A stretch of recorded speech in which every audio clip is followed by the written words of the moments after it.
Good afternoon, Fargo. Fargo City Commissioner Tony Gehrig here with the How I Voted video for the February 25th, 2019 Fargo City Commission meeting. I am live on Facebook, and I'm also making a video for the Fargo website as well. You can find these videos on YouTube and on our city website. There's only two issues I want to talk about today. One was a vote, one was an update for us.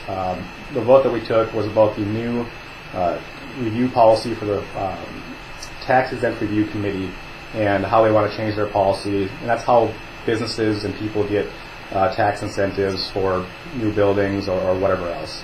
The reason it was a 3-2 vote. John Strand and myself voted against it. There were some major issues with it that I didn't like. There were some things that I did like. I'll start with that. It did put more stringent restrictions on who receives the incentives. That's a good thing. We need to start veering back on incentives, not expanding them. We have given out way too many at this point, and it's costing the taxpayers of Fargo millions of dollars a year. It's also important to point out that when a business or a person gets the tax incentive, Fargo benefits, the city benefits as far as the city government, but schools and parks and the county and the airport and any other taxing entity that has property tax mills, they lose dollars. So when you see the school board asking for increased mills to make up for their lost revenue, that's in part because the city of Fargo takes money out of their pocket. There's one incentive that's been on the books for 40 years now. It's a downtown parking ramp.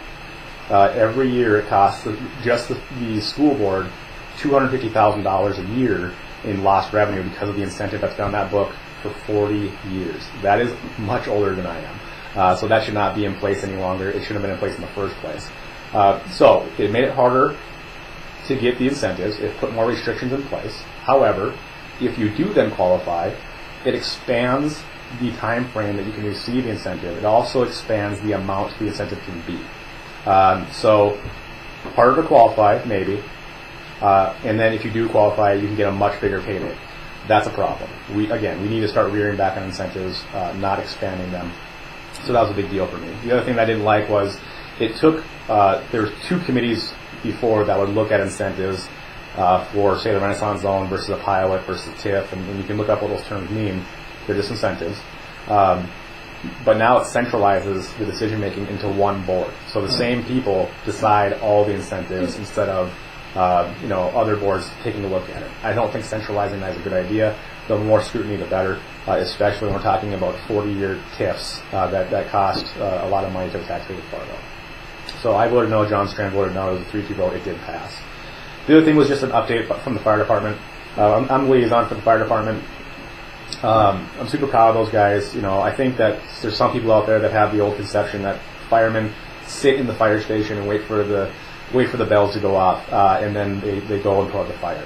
The vast majority of what our folks do, the firemen in Fargo, is not putting out fires. It's prevention, it's first aid, they're first responders. If you break your foot or something like that, they are usually the first ones there. If your basement floods, they're the first ones there. They went on 12,000 runs in 2018. 12,000 runs. There was not 12,000 fires, I can guarantee you that. So that was a lot of runs for them. I think it was the highest they've ever had was last year.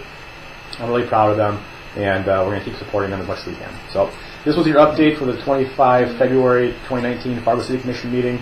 If you have questions about this video or any other video, you can call me on my cell phone, contact me on Facebook, email me, and please share the video, watch the videos. There's going to be more coming. And please keep watching how your Fargo City Commissioners are spending your tax dollars. Thank you.